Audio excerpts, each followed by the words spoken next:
Friends, welcome in our own teacher channel. वर्ग 10वी विज्ञान आणि तंत्रज्ञान भाग 1 पाठ 5 उष्णता. पाठावरील प्रश्नोत्तरे पाहण्यापूर्वी जर चॅनलला सबस्क्राईब केलेले नसेल तर सबस्क्राईब करून बेल आयकॉनवर टच करा, जेणेकरून नवीन व्हिडिओचे नोटिफिकेशन आपणास जरूर मिळेल. उष्णता व तापमान यामध्ये काय फरक आहे? उष्णता हे ऊर्जेचे एक रूप आहे.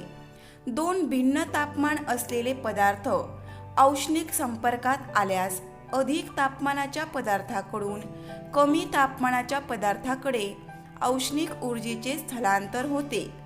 या स्थलांतर होत असलेल्या औष्णिक ऊर्जेला उष्णता म्हणतात. पदार्थ किती उष्ण अथवा थंड आहे हे व्यक्त करणारी राशी म्हणजे तापमान होय. उष्णता संक्रमणाचे प्रकार किती व कोणते आहेत? वहन, अभिसरण व प्रारण असे उष्णता संक्रमणाचे 3 प्रकार आहेत. पुनर्हिमायन म्हणजे काय? दाबामुळे बर्फाचे वितळणे व दाब काढून घेतल्यास त्याचा पुन्हा बर्फ होणे, या प्रक्रियेला पुनर्हिमायन म्हणतात. दवबिंदू तापमान म्हणजे काय?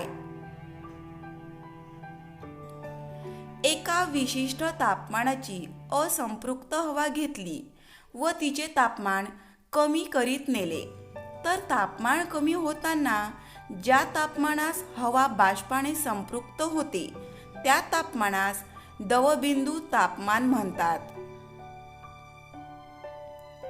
अप्रकट उष्मा म्हणजे काय?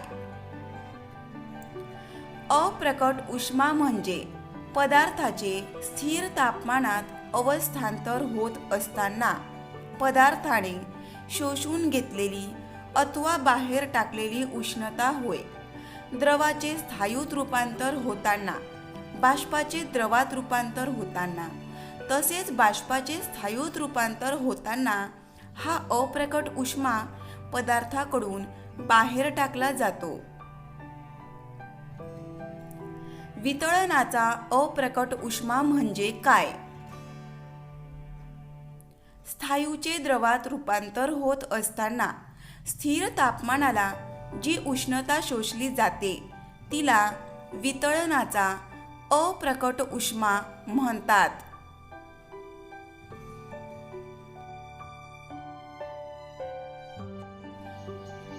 वितळणाचा विशिष्ट अप्रकट उष्मा म्हणजे काय?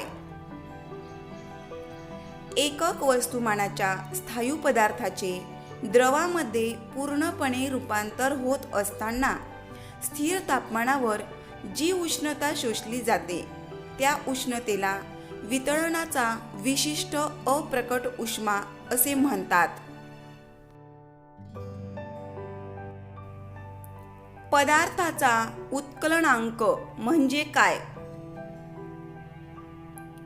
ज्या तापमानास द्रवाचे रूपांतर वायूमध्ये होत असताना उष्णता शोषली जाते परंतु तापमान स्थिर राहते त्या तापमानास पदार्थाचा उत्कलनांक म्हणतात.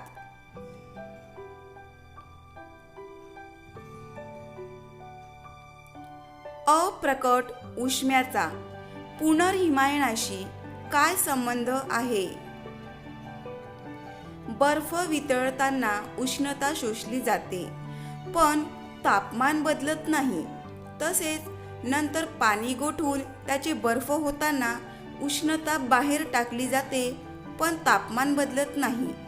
ही शोषलेली किंवा बाहेर टाकलेली उष्णता म्हणजेच अप्रकट उष्मा होय. पदार्थ थंड आहे की उष्ण या संवेदनाचा आपल्या शरीर तापमानाशी काय संबंध आहे? ज्या पदार्थाचे तापमान आपल्या शरीरातील तापमानापेक्षा जास्त आहे अशा पदार्थाला आपण स्पर्श केल्यास तो पदार्थ उष्ण आहे अशी संवेदना होते. ज्या पदार्थाचे तापमान आपल्या शरीरातील तापमानापेक्षा कमी आहे अशा पदार्थांना आपण स्पर्श केल्यास तो पदार्थ थंड आहे अशी संवेदना होते. बाष्पणाचा विशिष्ट अप्रकट उष्मा म्हणजे काय? एकक वस्तुमानाच्या द्रव पदार्थाचे वायूमध्ये पूर्ण रूपांतर होत असताना स्थिर तापमानावर जी उष्णता द्रवात शोषली जाते त्या उष्णतेला बाष्पणाचा विशिष्ट अप्रकट उष्मा म्हणतात. पाण्याच्या असंगत आचरणामुळे खडक फुटून त्यांचे तुकडे होतात. हे वाक्य स्पष्ट करा. थंड प्रदेशात थंडीच्या दिवसात वातावरणाचे तापमान बऱ्याच वेळा 0°C खाली जाऊ शकते. सामान्यतः खडकांच्या भेगांमध्ये पाणी असते.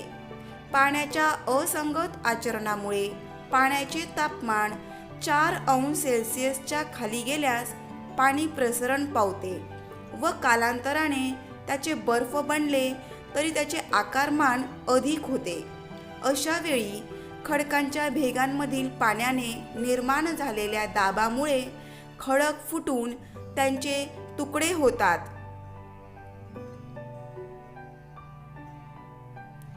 हवा बाष्पाने संपृक्त आहे असे केव्हा म्हणतात? हवेमध्ये जेव्हा पाण्याची कमाल वाफ सामावलेली असते तेव्हा ती हवा त्या विशिष्ट तापमानास बाष्पाने संपृक्त आहे असे म्हणतात. हवा बाष्पाने असंपृक्त आहे असे केव्हा म्हणतात?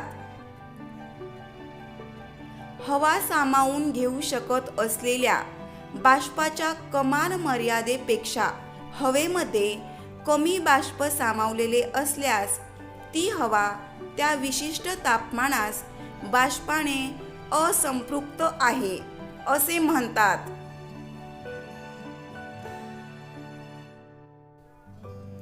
निरपेक्ष आर्द्रता म्हणजे काय?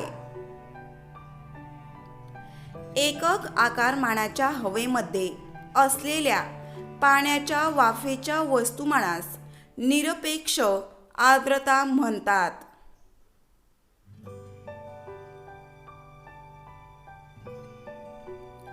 सापेक्ष आर्द्रता म्हणजे काय? हवेच्या ठराविक आकारमानात व तापमानास प्रत्यक्ष समाविष्ट बाष्पाचे वस्तुमान व हवा संपृक्त करण्यासाठी आवश्यक असणाऱ्या बाष्पाचे वस्तुमान यांच्या गुणोत्तरास सापेक्ष आर्द्रता म्हणतात. दवबिंदू तापमान म्हणजे काय? एका विशिष्ट तापमानाची असंपृक्त हवा घेतली व तिचे तापमान कमी करीत नेले तर तापमान कमी होताना ज्या तापमानास हवा बाष्पाने संपृक्त होते त्या तापमानास दवबिंदू तापमान म्हणतात. हवा संपृक्त आहे की असंपृक्त आहे हे कशाच्या आधारे व कसे ठरवाल? हवेतील बाष्पाच्या प्रमाणाच्या आधारे हवा संपृक्त आहे की असंपृक्त हे ठरवतात. हवेची सापेक्ष आर्द्रता 100% असल्यास ती हवा बाष्पाने संपृक्त होय. यावेळी गवतावर दवबिंदू तयार झालेले दिसतात.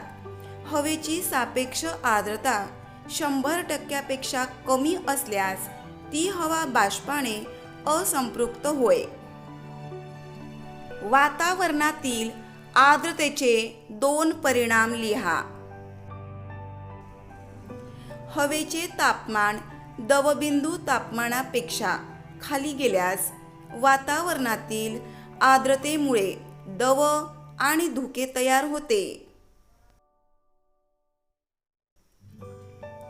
शीतपेयाची बाटली फ्रीजमधून काढून ठेवल्यास बाटलीच्या बाह्य पृष्ठभागावर पाण्याचे थेंब जमा झालेले दिसतात. याचे स्पष्टीकरण दवबिंदूच्या सहाय्याने करा. शीतपेयाची बाटली फ्रीजमधून काढून ठेवल्यास तिचे तापमान कक्ष तापमानापेक्षा बरेच कमी असल्याने बाटलीच्या भोवतीच्या हवेचे तापमान कमी होते. म्हणजेच हवेची बाष्प धारण करण्याची क्षमता देखील कमी होते. त्यामुळे हवेतील अतिरिक्त बाष्पाचे संघनन होऊन बाटलीच्या बाह्य पृष्ठभागावर दवबिंदूसारखे पाण्याचे थेंब जमा झालेले दिसतात. 1 किलो कॅलरी उष्णता म्हणजे काय? 1 किलोग्रॅम पाण्याचे तापमान 14.5 अंश सेल्सिअस ते 15.5 अंश सेल्सिअस पर्यंत म्हणजे 1 अंश सेल्सिअसने वाढवण्यासाठी लागणाऱ्या उष्णतेस 1 किलो कॅलरी उष्णता म्हणतात. उष्णतेचे एकक ठरवताना कोणता तापमान खंड निवडतात का? 1 किलोग्रॅम पाण्याचे तापमान 14.5 अंश सेल्सिअस ते 15.5 अंश सेल्सिअस तापमानापेक्षा वेगळ्या तापमानास तापवले तर 1 अंश सेल्सिअस तापमान वाढवण्यासाठी द्यावी लागणारी उष्णता 1 किलो कॅलरीपेक्षा थोडी भिन्न राहील. म्हणून उष्णतेचे एकक ठरवताना आपण 14.5 अंश सेल्सिअस ते 15.5 अंश सेल्सिअस हाच विशिष्ट तापमानखंड निवडतो. विशिष्ट उष्माधारकता म्हणजे काय? एकक वस्तुमानाच्या पदार्थाचे तापमान 1 अंश सेल्सिअसने वाढवण्यासाठी लागणारी उष्णता म्हणजे त्या पदार्थाची विशिष्ट उष्माधारकता होय. पदार्थाच्या विशिष्ट उष्माधारकतेच्या मापनासाठी कोणत्या तत्वाचा वापर करतात? पदार्थाच्या विशिष्ट उष्माधारकतेच्या मापनासाठी उष्णता विनिमयाच्या तत्वाचा उपयोग करतात.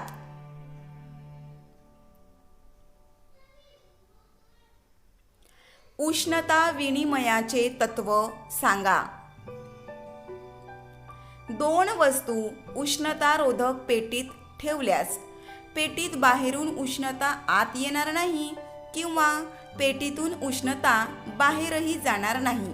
अशा स्थितीत उष्ण वस्तूने गमावलेली उष्णता व थंड वस्तूने ग्रहण केलेली उष्णता ही समान असते. कालांतराने दोन्ही वस्तूंचे तापमान समान होते. उकळत्या पाण्याला सतत उष्णता दिली तरी त्याचे तापमान का वाढत नाही? पाणी उकळू लागले की त्यानंतर दिलेल्या उष्णतेचा वापर पाण्याचे वाफेत अवस्थांतर घडवून आणण्यासाठी केला जातो. म्हणून उकळत्या पाण्याला सतत उष्णता दिली तरी त्याचे तापमान वाढत नाही. किसलेला बर्फ हाताने दाबला व नंतर हात काढून घेतला तर बर्फाचा गोळा तयार होतो का ते सांगा. किसलेला बर्फ हाताने दाबला तर त्याचा द्रवणांक कमी होतो. बर्फाचे काही कण वितळून त्याचे पाणी बनते. जेव्हा दाब काढून घेतला जातो तेव्हा वितळलेले पाणी पुरेशा दाबाअभावी गोठते. त्यामुळे किसलेल्या बर्फाचे विविध कण एकत्र येऊन त्यापासून एकच गोळा बनतो. हिवाळ्यात कधी कधी रात्री दव का पडते? हिवाळ्यात रात्रीच्या हवेचे तापमान दवबिंदू तापमाना इतके कमी किंवा त्यापेक्षा कमी होऊ शकते. तापमान दवबिंदू तापमानापेक्षा खाली गेल्यास हवेतील अतिरिक्त पाण्याच्या वाफेचे संघनन होते. ती थंड पृष्ठभागावर जमा होते. थंड पृष्ठभागावर जमा झालेले हे पाणी म्हणजेच दव होय. धन्यवाद.